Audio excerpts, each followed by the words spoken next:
j'espère au moins que vous les avez écoutés, qu'à force, vous avez fini par les comprendre. En fait, ce sont mes amis. On est tout le temps ensemble. Je les comprends. Ils sont un peu comme des handicapés. Ankylosés, hémiplégiques, paraplégiques, capégiques, malentendants, malvoyants, sourds, aveugles, muets, bossus. Je les comprends tous.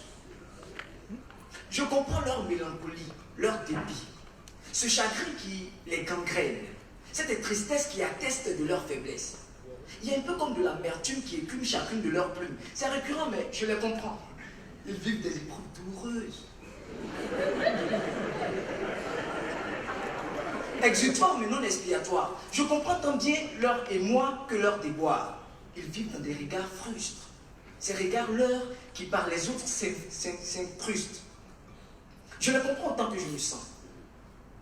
Je les comprends tout comme je connais Hans. Oui, Hans.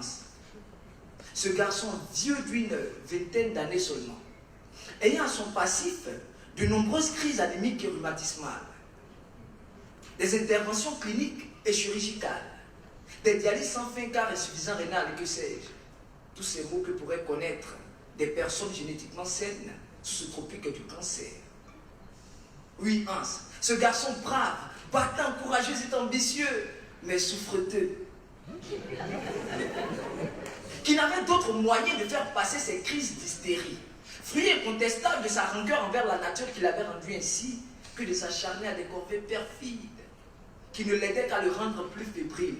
Lui, chouchou de cette grande et chaleureuse famille, dont le soutien constant virait selon lui à l'exagération dans ces moments répétés d'affaissement, Hans, bien que serviable, appointant, aimable et souriant, était aussi complexé, timide, solitaire et mélancolique. Et de tout ça, il était handicapé. Ah, si seulement il savait.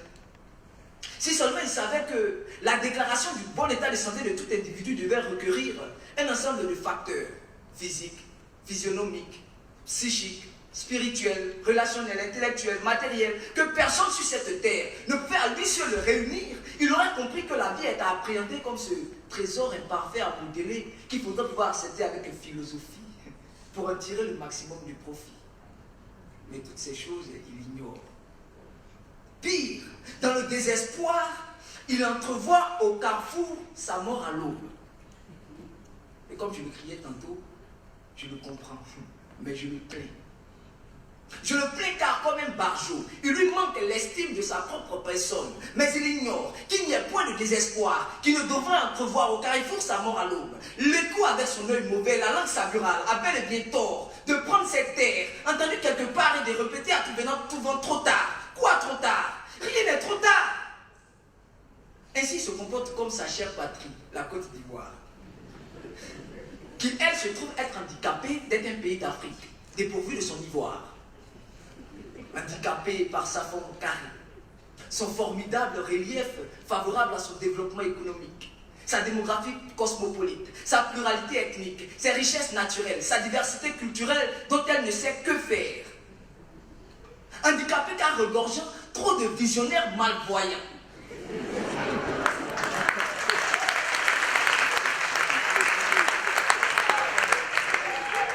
Handicapé car regorgeant des intellectuels illettrés, des dirigeants fous, des impitoyables loups-garous, hommes véreux ayant la subtile manie de faire voir noir ce qui est rouge et flou quand ils ont tout.